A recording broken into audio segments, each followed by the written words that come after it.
Just make sure you talk awful loud. I don't know how much louder I'm going to be talking.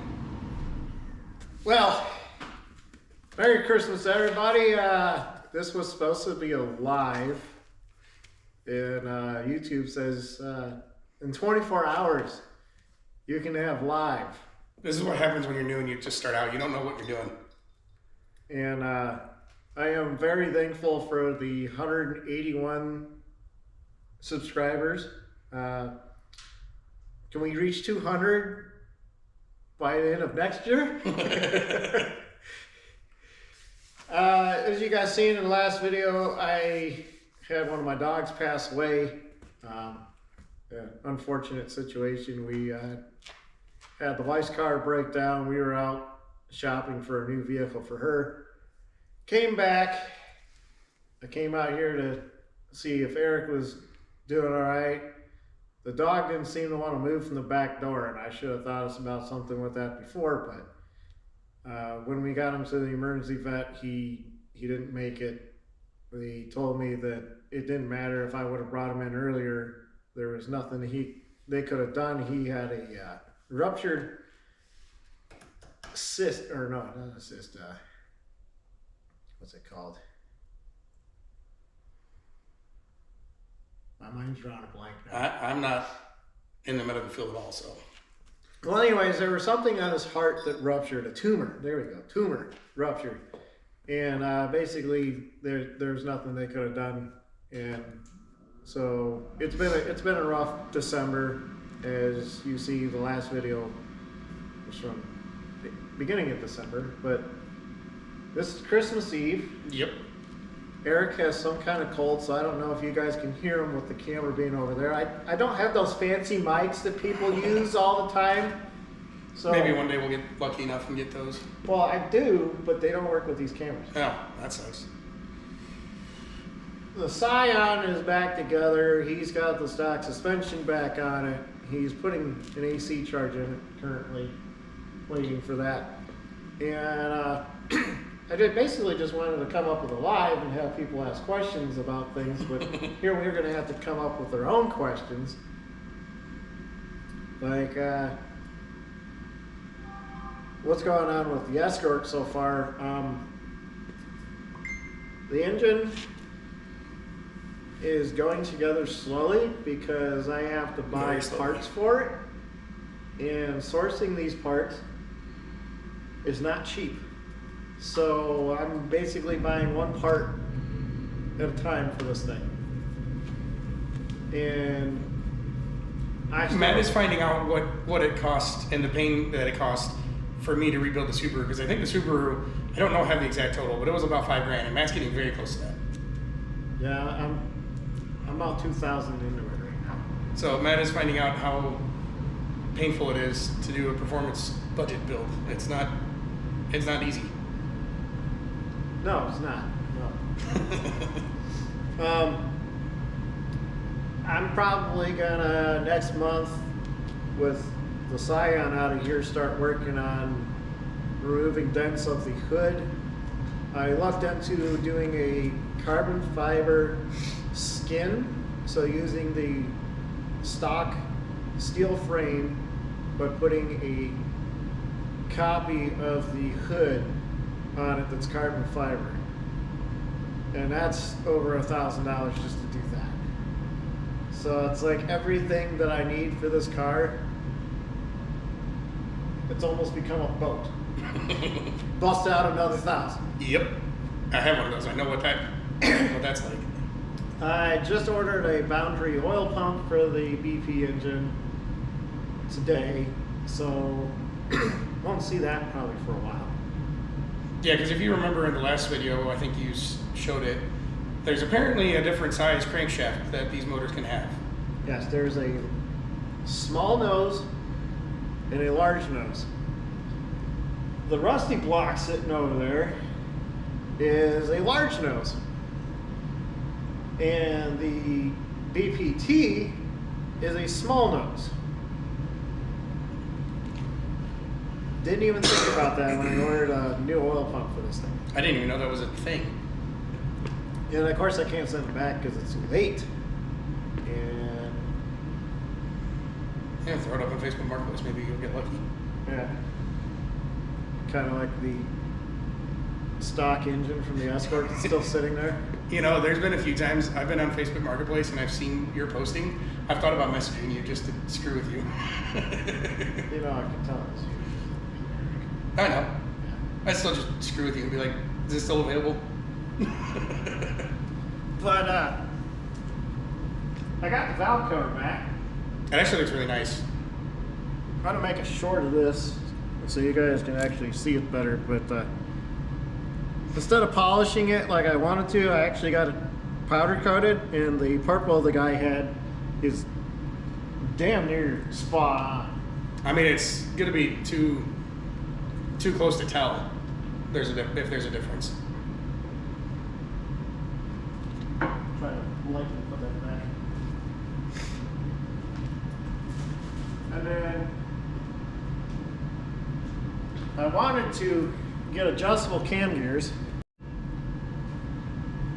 Well, I don't know why the camera stopped when Eric sneezed, but apparently that's a command there. I got cam gears. The unfortunate thing is the anodized blue.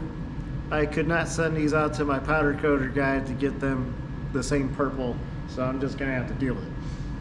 That sucks.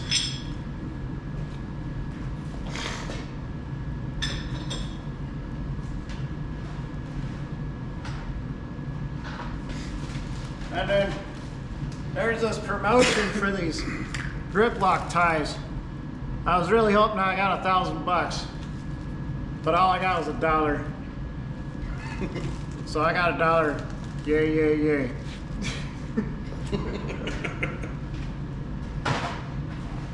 So much enthusiasm there. Oh yeah. Hey, there's an air hose there. Yeah, I'm about to trip over an air hose. Hey, speaking of air hoses, so I was messing with your air gauge, and if you pull the battery out and then slide it back in, the screen like turns on for a second, and then it goes back and it won't turn back on. So it needs batteries. Yeah. Oh, that's great. It's still cold out, but there's no snow now. It melted away. Yeah, we're back at this weird phase of like, it's cold at night and then somewhat chilly during the day. Like we're getting, I mean, it was almost 60 degrees yesterday. It was like 55, something like that. And then today is only a high of like 38. I was supposed to be at work today, but it's Christmas week, and it's like nobody wants to bring their cars in to get their major engine repairs done. So I decided to use vacation days for the rest of the week. And Eric, with his job, I'm guessing, is lucky that he just got Christmas Eve off. No, I've got today and tomorrow off. I'm technically working Friday, but the nice thing about my job is I can very easily work from home. So for the time between Christmas and New Year's, I technically don't have that off, but I'm just going to be working from home. There's not going to be anyone coming in. I don't expect very many calls to come in for that, so it's probably going to be a pretty easy week. So I started this channel originally, a good friend of mine from high school, he had an El Camino that he traded off one of his Mustangs for, and we had plans on restoring that truck. He fell on hard times. There was a situation where he That's set the timer. Yep. He attempted suicide twice. And so me and his dad had talked about that El Camino, and I brought it over here to get it running and to make it drivable again so that he could go and enjoy car shows. Well, we got it running. I found it needed a lot of body work underneath from sitting. It rotted out. And his dad made the call to sell it, as you've seen in earlier videos. So that thing sold, and then this channel just turned into us tinkering around with dailies. And as Eric needed a daily for his daily, first daily. Yeah, literally. Yeah. As far as the Escort's backstory, I bought that car in Kansas for $1,000 as a beater. I just didn't want to put miles on my Mustang. And I sold the Mustang for the Tacoma pickup truck. We moved back to Michigan, and I was at a stoplight, and this guy shows up honking his horn at me and waving to roll my window down, and I had, it's crank window, and reach over, and I'm like, okay, what? And he goes, where did you find one so clean? I was an engineer of one of these designs, and I'd like to invite you out to a private car show. So I'm like, it's just a Ford Escort. Whatever. So I end up at these car events, these car shows, and believe it or not, people come and talk to me about this car because they had one in high school. They can't believe it's as clean as it is. Yeah, it's got hail dents from the hailstorm in Kansas, but it just turned into, okay, it's a classic car, and people have interest in it. So now I have interest in it because I really can't afford the classic car that I want. Nissan Skyline R34 GTR. I think that's like every kid's dream car. It was my dream car before Fast and the Furious. Fast and the Furious, I think, made it my dream car. Realistically, I want any 90s right-hand drive JDM sports car. Just go get a Mazda 323 from Japan. Yeah. It's all-wheel drive, and it has that motor in it. But I specifically want right-hand drive. Yeah, it's right-hand drive. Yeah. Yeah. And I mean, you guys don't have to go out and get these Supras, these Silvias, these Skylines. You can find a right-hand drive JDM car that's cheap and enjoy it. Problem is, like me, finding parts for it. Yeah, the Mazda 1.8 liter is in the Miata. And everything is specific for Miata. So there's no exhaust system for this car because nobody makes it anymore. I have to get that custom made. I was lucky to source a new downpipe that's not cracked and doesn't have holes drilled in it. Boy, my phone's just going off like crazy now. And so there's probably another couple grand in the exhaust system that this thing's got to get done to it. But I just want to get the powertrain done and put in the car and make it somewhat drivable. But is it going to be ready by summer? I don't know. I kind of wanted to have this engine in the car, maybe not drivable, but trailerable to get it to Autorama so that I could have it at Autorama and get more people to come join our channel and hopefully actually start making money off the channel. That'd be nice. But at least be able to pay for these builds that we want to do. Yeah. As far as the hoist, our best bet is probably going to be on the other side of that wall in the uninsulated area. As much as I'd like to have it over here, the pine tree that's out back of this door makes it kind of hard to drive in and out of this. The placement of this barn was not very well thought out because there's a giant pine tree right outside of this door, this garage door behind us, that makes it very hard to swing anything in here. I mean, you have just enough room, barely though. Just enough. I mean, we can always cut the pine tree down. Yeah. I've been trying to get permission to do that, just like knocking the wall out. But like I said, just knock the wall out, insulate the other half of the garage, and just don't tell the wife that. And it sounds like a diesel heater would be a cheaper option than this furnace. Maybe. Because it's also a pain to lug that propane tank out of here, put it in the back of a truck, go fill it, and then lug it back here when it's full. Yeah, it's heavy when it's full. It's like a 200-pound tank. Or I think they technically say it's 120 pound, but yeah, it's heavy. I mean, the tank empty weighs what do they say, like 65, 70 pounds, something like that?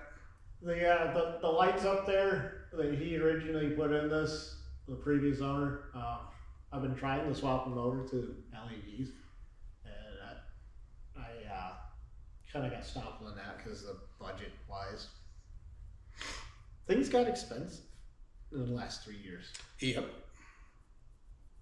You can't even find $1,000 car anymore that runs. No. I did find an Escort for they had it listed for like 700. I think I showed you that one. It was the one that had the blown out back window. Yeah. Good luck finding a back window. Yeah.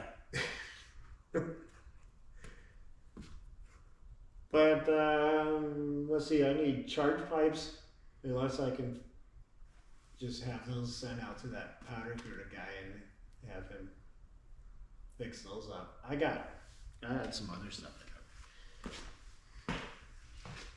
At this point, you should just take the camera with you. No. So, because this car's theme is based off of the Skyline color that I like, the midnight purple, we got purple boost tubes, vacuum lines. They're not the same shade of purple, but this is what you can find online. Yeah, you can't get really too picky. No. But I'll be tearing apart the front subframe here, the dust shields and front spindles. Will be going out to the powder coater next month. I should actually get the what I did with the rear ones torn apart so that I can send those out to that guy to get them powder coated too. Are there still somewhere over there or on the other side of the wall? I think on the other side of the wall. But I guess we can end this short video that was supposed to be a live. And just wish you all a Merry Christmas and a Happy New Year. We'll see you in 2026. Yeah, that's a week away. Yeah.